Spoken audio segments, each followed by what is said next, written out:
Hi, once again, everybody. Welcome to the latest edition of Gun on One. I'm Derrick Gunn. Well, it was the perfect scenario.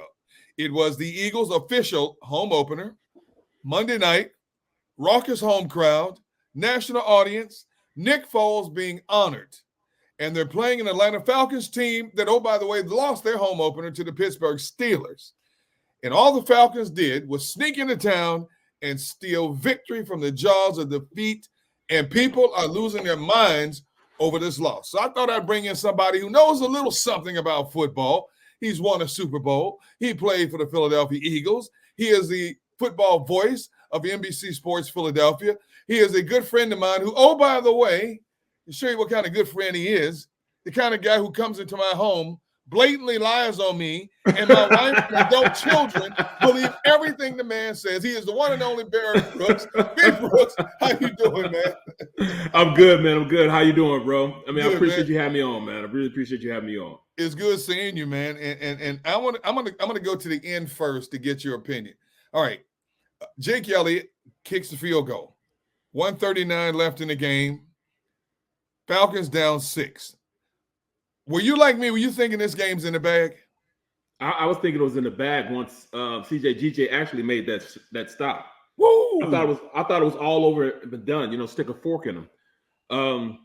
There's no way we're going to give him any time left on the clock. There's no way that we're going to go down and not score a touchdown. There's no way that they would be able to drive 70 yards and score a touchdown. There's no way. And what happens? They do all of the above. Away. Dude, there's so many elements you can blame for this loss.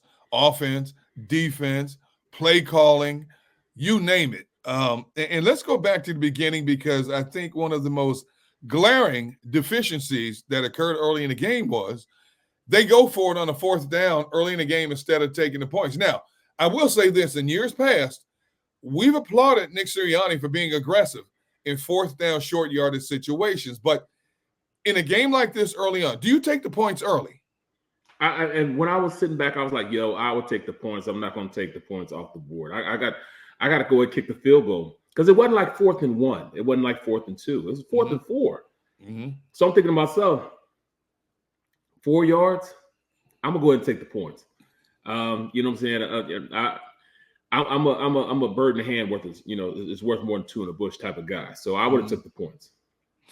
And Barrett, it was such a low scoring game. Eagles missed so many opportunities. 7-6 at halftime. I want to start with this defense, man, because we got problems on defense. We have some serious problems on defense right now. After 2 games, I don't think this defense could stop you or I running the football, and I have no hamstrings left. No question. How shocked are you that this defense is such a sieve right now? Because we were salivating at the personnel they have on defense. New coordinator, Vic Fangio, and this defense is a sieve against the run, man. It's crazy, because at the end of the day, they don't know how to set the edge in run plays. Well, let me rephrase that. They haven't been able to set the edge on push runs back in. It seems like anytime an opponent wants to run to the outside, they either line it tied up in on our right. I mean, on our left, their right side, their right tackle or tight end, whoever's going against Huff is going to either turn them, drive them 5-10 yards off the ball, just do whatever they want to do to him. And he'll like it. You know, he can't hold up. He can't hold the edge. He's virtually somebody that you can't put in the game on 1st and 2nd down. Huff at this point is I mean, he's just not holding up the deal. You know, he's not doing it. He has shown the inability to stop the run, no matter who's blocking him, but it's a tight end and definitely an offensive tackle. I'll take him and drive him to the cheap seat. So I don't understand what we can do. You know, I've always been on teams where anytime I need somebody to do something, you know, there's usually somebody that can go out there. Like if I'm on a team and I'm with the Steelers, I know Joey Porter can go out there and get a sack. When I was playing with the Giants, Michael Strahan can set the edge and you know, push all the runs back in, or if he's on the backside, crash down and make the play on the running back. I've always had somebody like, even when I played for the Detroit Lions, Robert Porcher, he can get a sack or stop the run. They don't have that one guy right now. I thought it was going to be Carter, but Carter, what it is he's getting double teamed and triple teamed, and at this point, offensive coordinators know that if you stop him, you stop the defense. If teams are double teaming Carter, that means somebody else has got to be freeing themselves up. They have one-on-one opportunities. How is it that nobody can consistently make quarterbacks uncomfortable in this Eagles defensive front? Now, we knew Fletcher Cox was going to be a loss, but I never thought, especially with the young talent they had in the trenches, it would be this glaring of a weakness at this point. And again, we have to emphasize it's week 2 and still a lot of football to play. But right now, this is a major problem, B. Brooks. It's a major problem when you have a 6'6", 360-pound guy there that's brought in to stop the run. We didn't necessarily think he was going to be able to pass rush. I mean, we thought he could collapse the pocket, maybe, but we knew he wasn't going to be able to pass rush. But at this point, this 6'6", 360-pound guy just not stopping anything. He's not stopping the run. He's getting pressed back. He's getting pushed back. I mean, if you look at it, our best defensive lineman right now will have to be Milton Williams. I mean, he's after the best interior guy we have right now. I just don't see it from Jordan Davis. I don't, and I mean, they say a leopard can't change his spots. A tiger can't change his stripes. I think it is what it is. I mean, I'm not going to call him a bust, but I know he's not playing up to the capabilities I feel as though he should be playing, and they feel as though he should be playing. He should be doing more from a defensive lineman. There should be centers shaking in their boots to play against a guy that big, that strong, that explosive. They should be shaking in their boots. And at this point, he's getting driven back and pushed out of the hole, and they just manhandle him, though. And it's got to be a point in your life where you say, damn it, I'm just not going to let it happen. You're not going to do it to me. I'm going to take this game over, and I'm going to start whooping some tail. And I've yet to see that get sparked, so. I mean, I've been listening to guys on the radio. They've been saying it, maybe this wasn't a good Howie pick when they picked him. I wasn't impressed when they picked him because I didn't think that he really fit what they were trying to do when they did pick him in the first round. When you look at Davis, this is year 3, okay? Mm-hmm. And I'm playing off of what you just said. So do you think it's a lack of desire on his part, or is it a lack of coaching, being coached up? Lack of desire. And the reason why I say this, it doesn't matter what philosophical defense you want me to run, what they're asking me to do. You just sit back and all right, I'm tired of getting my butt kicked. I'm gonna do whatever it takes. I'm gonna start whooping tail. I'm tired of getting my butt whooped. I'm tired of people, just manhandling me. And I mean, and it's not like there's double team blocks. It's one-on-one blocks they're beating them. It felt like the defensive linemen had Velcro strapped to their bodies, and those offensive linemen just drove and took them wherever they wanted to take them. Nobody could get off blocks. I mean, come on now. I mean, I understand you're big, you're strong. Throw them guys off you. I don't understand why he's not doing that. It's a physical game. We play a gladiator sport. And I don't think the mentality is necessarily there right now to be that type of, be those type of players right now. They're not playing like, I envision them playing, and that's bad, because my envision of what it should be, my envision of what they should be a lot more than what I'm seeing. And they should want a lot more from themselves than because I just want to just mediocre play. Maybe, what I'm saying? I'm not necessarily, I'm saying, I played with guys that, as soon as the ball snapped, they're 3 feet in the backfield. Yeah. I know I'm not going to get that. But at least stay stalemated on the line of scrimmage. I'm not even getting stalemates on the line of scrimmage. I'm getting guys blasted back and put on their backs, and or Velcroed and can't get off a block. That's what I see. I want to go back to Jalen Carter. You had mentioned him a few moments ago, and I said on our postgame show with Seth Joyner and Mark Farzetta on Sunday night that when I look at a Jalen Carter, quick burst, explosive off the snap, but relies too much on the bull rush. I think he needs to learn an array of moves. When you look at the better edge rushers in the game, the Von Millers, the John Randalls, TJ Watt, JJ Watt, so on and so forth. Those guys were not just bull rushers, man. They would set you up and make you think they're bull rushing and all of a sudden spin to the inside or spin to the outside or do a swim move. I don't see that from Jalen. He's trying to use brute strength against guys who are 6'5", 6'6", 320, 330 pounds. That's not going to work for him. And I saw it last year. I saw them pass rushing moves. Yeah. I saw the physicality in which he played last year. I saw the expectation that he was going to be great going into this year.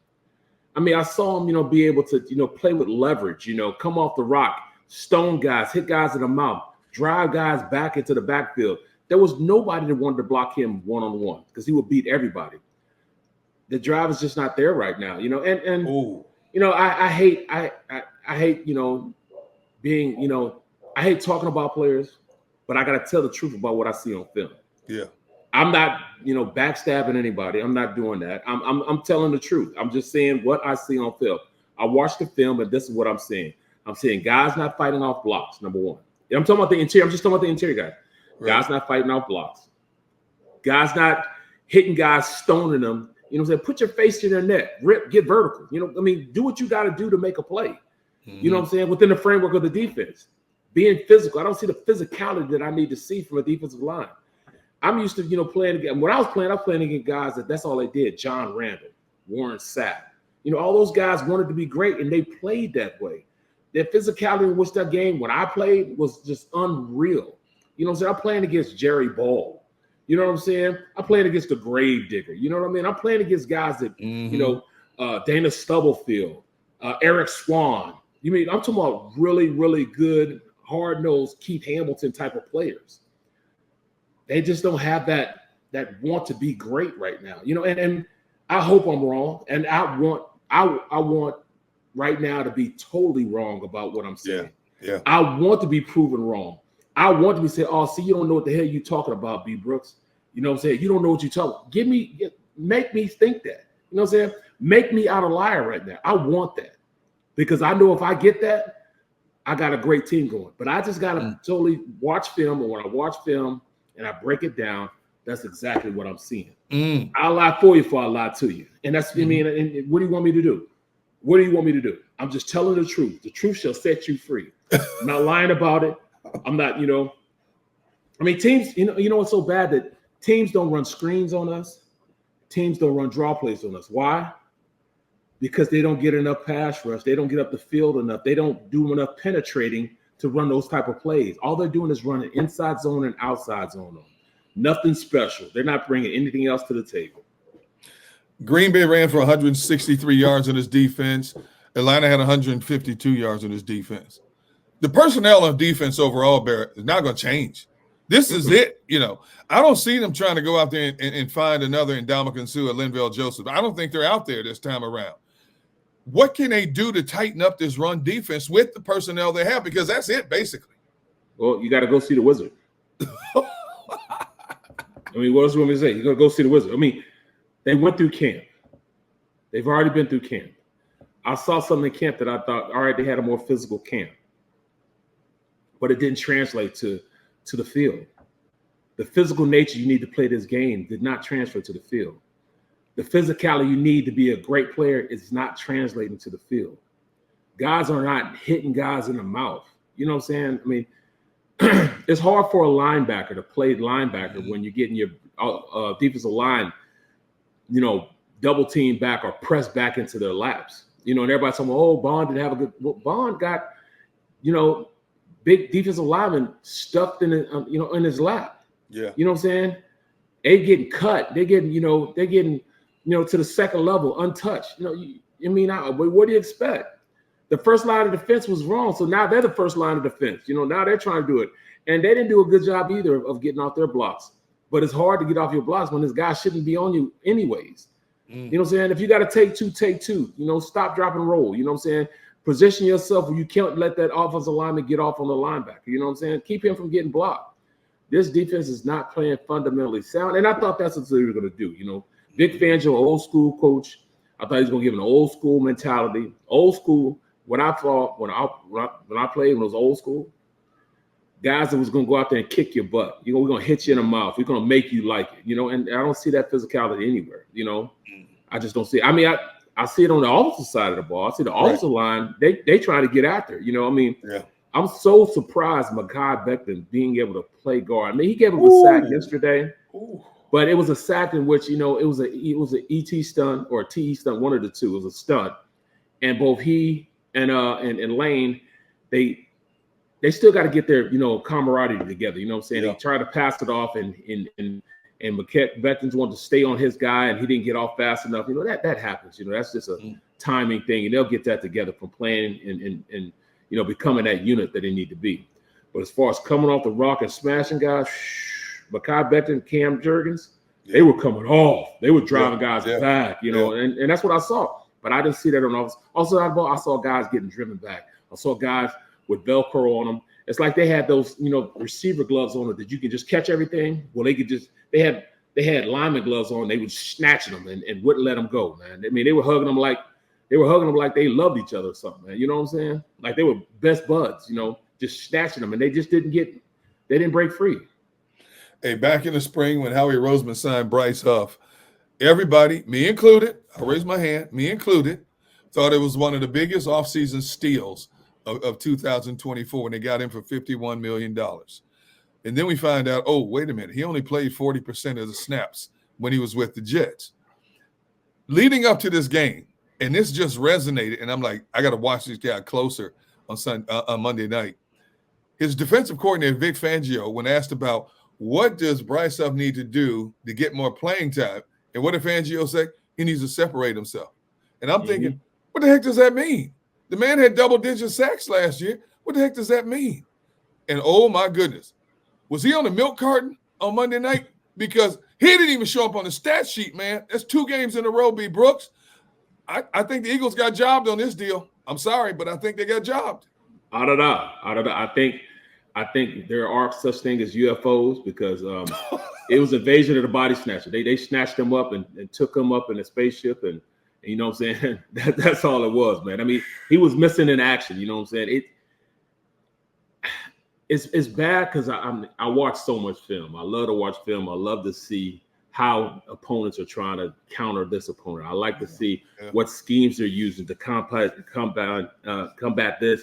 You know, what can they do to help them with this? And I'm watching film, and I watch as, all right, penetration kills all run plays. If you get penetration, you can stop the run. That just means you're physical. You want it more than anybody else. Every defensive lineman should be playing, you know, they should envision seeing themselves 3 yards behind, you know what I'm saying, in front of the line of scrimmage. You know, so they should penetrate at least 3 yards and be physical right there. I saw him 3 yards down the field. You know what I'm saying? I saw him, you know, 5 yards down the field, getting driven back, you know. And, you know, Sweaty, he has some work to do, you know what I'm saying? He showed a sign every once in a while, but it's got to be more consistent. He's got to do more consistently. Like I know on one of the runs, you know, I saw him when he didn't get contained, they actually called him on the ET stunt. Means the end goes first. So Sweaty went first. And 97, what is 97's name? Oh, my goodness. I forget his name. Yeah. But he goes and, you know, he goes out and that tackle's got to get around. Well, the tackle, 97, what happened was when they ran the ET stunt, the end went down. So Sweaty went in and got up the field. He's supposed to peel around and go replace him and get up the field. Well, he didn't. That guard snatched him, pulled him closer to him so he couldn't get to the outside. And that's why they were able to turn the corner on him. And then the linebacker, he was so surprised that, you know, the blocker got up on him so quick. He's like, whoa, you know, and Dean was like, oh man. So he had to scrape outside. He should have saw that happening and read it faster, because at that point, when, you know, 97 was trying to get down, he got driven back and he almost got driven back into his lap. So he had to veer out to get to the outside. And by that time, he made the tackle 9 yards down the field. That's just, you know, I'll take that. Schematically, they called a better play than we called. So we got out coached that time. The scheme didn't work for what they run. So they won that one. Yeah, I give it to that. But then I turn around and, you know, I break down this play on baritone where I watch Huff. There's a tight end on the outside. He's playing in the gap between the tight end and the tackle. The tackle at no point looked like he was going to go inside. Mm-hmm. He reached him on the outside. The tight end looked to try to hit Huff. Huff didn't even, he didn't even get a chance to hit the Huff because Huff just jumped inside and then tried to fight back a little bit to the outside. He's like, man, I can't get past this. I can't fight my way to the outside. And he's supposed to fight his way to the outside. Mm-hmm. He just, all right, I'm just going to get driven back. I'm going to get driven back. We're going to turn the corner. Next thing you know, they got blockers up on the safety and everything. And that's like a 10, 15-yard run. Mm-hmm. And that's just because his lack of will to want to stop the play. And that's the only way I can look at it. Mm-hmm. Huff's lack of will, lack of wanting to go out there, fight pressure, and get back out to even want to play a play, it wasn't there. He let them do that. He let them do it. So since he let them do it, It was a big play. B. Brooks, there's no excuse for defense overall allowing a guy like Kirk Cousins, who's a quality veteran quarterback, but he's not the most mobile quarterback in the game. He's never had much success at Lincoln Financial Field. Right. And supposedly that Achilles is not 100%, even though he told the media that it was. There's no way that man should be able to stand that clean in the pocket all night and do what he did. He wasn't rattled more than once or twice in the entire game, to be honest with you. Right. Why doesn't Fangio bring more extra attackers, man? I don't understand it. He can't get home with his four-man front. You got to bring extra attackers. Atlanta was bringing them. Even though they didn't get more than one sack, they were making Jalen make decisions sooner than he wanted to in a lot of cases. Why doesn't Fangio bring more pressure off the edges or in the gaps? He should. He's going to have to. If they want to compete, they're going to have to, because you're not going to get it done with the guys on the outside. You're not going to get any pass rush from the front four. And it's bad, and I hate to say it, you're just not going to get it. You're just not going to get any pressure. So you're going to have to make sure you bring pressure. And you know what I was thinking to myself? How about we do this? How about we take Zach Bond, move him out on the edge as a pass rusher, because he's shown the ability to rush the passer. Bring in White and have Devin White and Nakobe Dean as the linebackers, at least on passing downs. That'll at least give you an opportunity with a guy who knows how to rush the passer to go make a play. At least he'll have the opportunity to make a play. I don't see any other way around it, because right now I don't see any help coming. You heard Big David said during the summer, hey, Fletcher's not here. There's no hope. There's no help coming. No help coming. So what do? You're going to have to do something. That's the only way I can see it, because like I said, there's always one guy that you should be able to say, all right, I need a sack, and we can go to him. I've always been around a team that had one guy. I need one guy to go make a play. And that guy will go make. When I was with the Eagles, I could count on William Fuller. Oh, Fuller's gonna go get him one. He's gonna go get a sack. He's gonna make it hard on him. Even Mumu, Michael Muller would give you an opportunity. He could rush the pass. I don't know what's going on, and it's not like they're getting chipped or anything else. One-on-one, nobody can make a play. So I gave them benefit of the doubt when they were in Brazil. I get a benefit because it was the bad field. Yeah, they couldn't get their footing. They couldn't turn the corner because and it had an ankle bend to turn the corner because the field was too slippery. This time, I'm there. We're at the we're at the link. We're at the link. Everybody has the same footing. You got great footing out there. Ask Judon. Judon was coming. He had great footing. Why couldn't our guys have great footing? Why couldn't our guys turn the corner? And I think I'm looking at. I think he's just a little he's a lot undersized and does not know how to use that speed and ability to make plays. He just doesn't know how to do it right now. He's not doing it right now. He hasn't shown that ability to do it right now. So I don't know. All right, let's go to the offensive side. Overall, were you okay? Were you pleased with Jalen Hurts' decision-making process during this game? I thought Jalen had a really, really good game. I think he took control. At times, he took control of the game, ran when he had to run, set up, the offense to be successful, allowed them to go out and score a touchdown. He did everything that you want a quarterback to do. I still think he's a little flighty in the pocket. I think he moves too much in the pocket.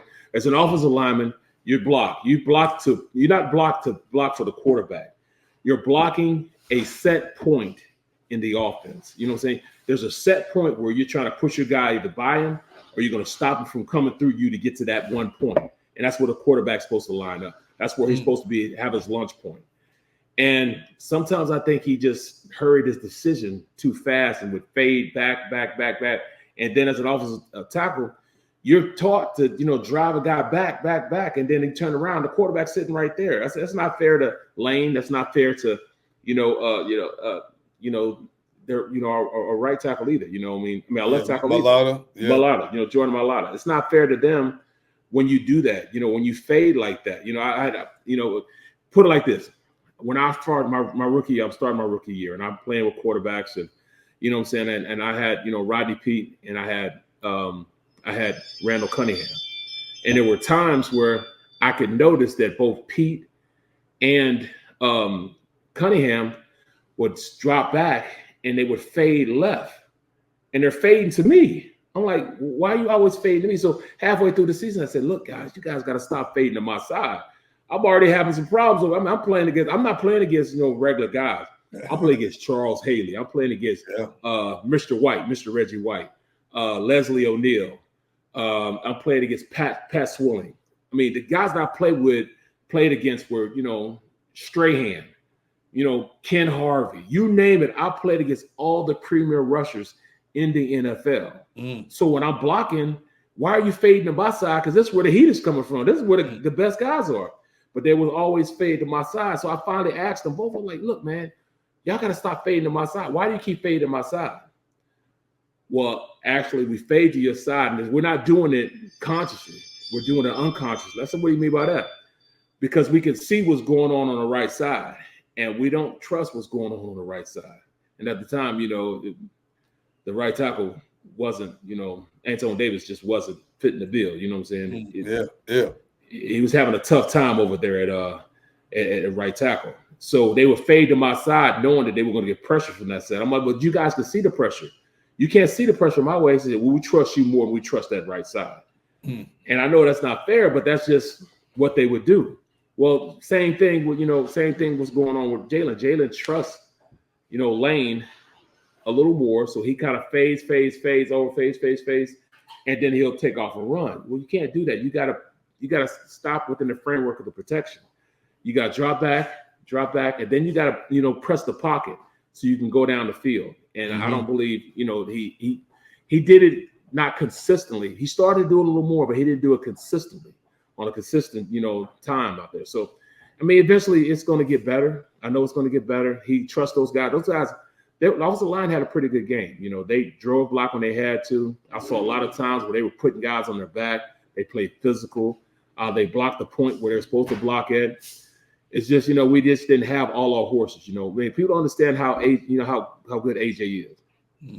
AJ's you got Linus in his blanket. Yeah. I mean, that's his blanket, AJ, him and AJ got a chemistry like, all right, then I get in trouble. I'm going straight to AJ. Well, he didn't have AJ there. So who's next on the list? It should have been Dallas Goedert. I think it should have been Dallas Goedert. No question. Everybody's going to say it was, it's supposed to be Dotson. Well, he doesn't necessarily trust Dotson yet. He don't trust him yet. It's amazing how the absence of A.J. Brown changes the dynamic of this offense in general. There's no question he's the best player on this team. I mean, there's no question about that. But there's also no way in the world Britton Covey should have more touches than Dallas Goedert. There's no way in the world. 6 catches for 23 yards. How is it Grant Calcaterra had more catches than him? 2 catches. Grant did. Yeah. How is it plays are called for Britton Covey and not Dallas Goedert? Explain that to me, please. I don't know if they necessarily called him for him. I know they called plays, and he was the only one getting open, I guess. He's the only one that, I guess he's the only one that Jalen felt comfortable with. And, I mean, I understand that. I understand there's a comfort level on who you're going to throw it to. Just like on the last play, the interception. It's more so Jalen just understand, all right, this is my horse. I'm going Smitty. I don't care what else goes on. I'm going to Smitty. And, I understand that frame of mind. I understand that, that's my horse. That's the guy I got to go to. That's who I trust the most. So I'm going to go to him. if he went through his progression, though, he would see that, it was Covey that was open. Yes, Covey was underneath. open for, like I said, yeah. So if he'd have hit him, it probably been a 10, 15-yard game, and they only need 20 to really get in, kicking field goal range. Dude, all you needed was get inside 60 yards for Elliott to get a chip shot. But see, to me, that's the decision-making process again. Right. Jalen going for the home run ball in that situation instead of thinking and more so the comfort.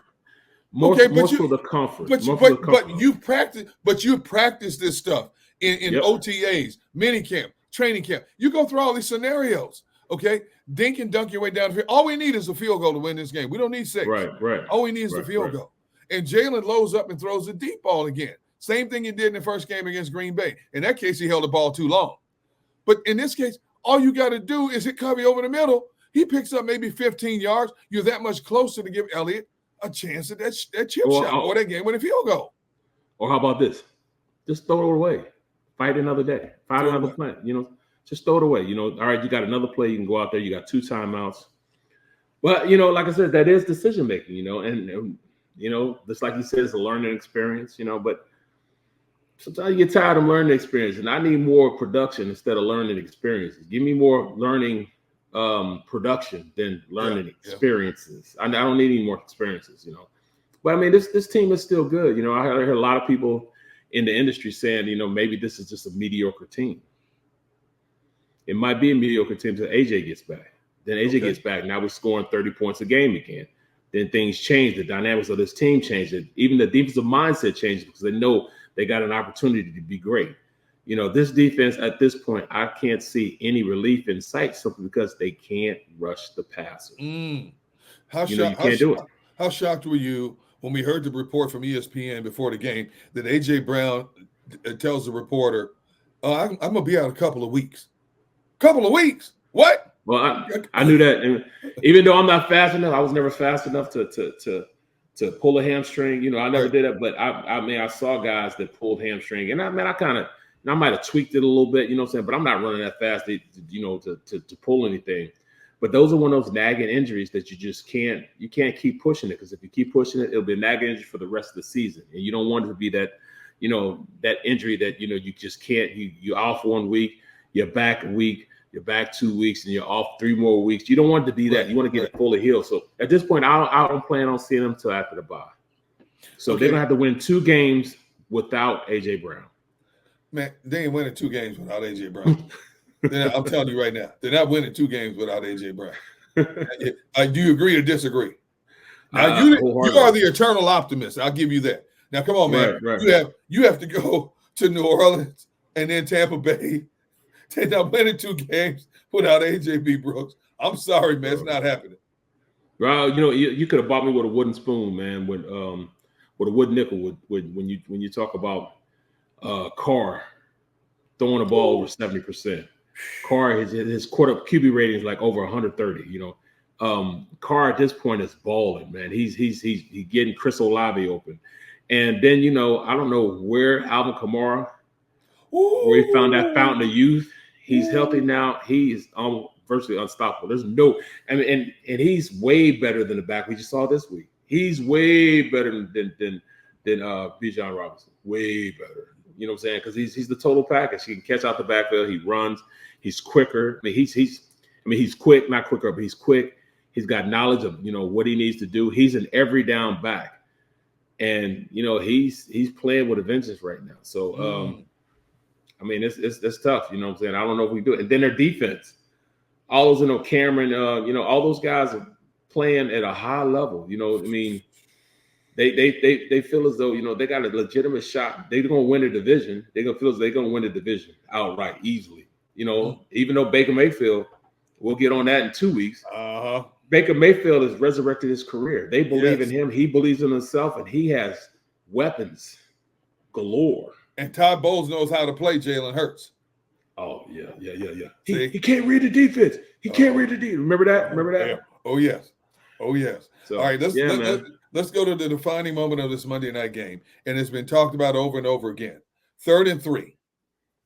All the Eagles need to do, even if they don't pick up the first down, run the ball. Keep the clock moving. Falcons have no timeouts. You take at least another 40 seconds off the clock. Take the 3 points. Good night. Game over, basically. All right? You throw an out route to Saquon Barkley. 9 times out of 10, I would venture to say 99 times out of 100. Yeah.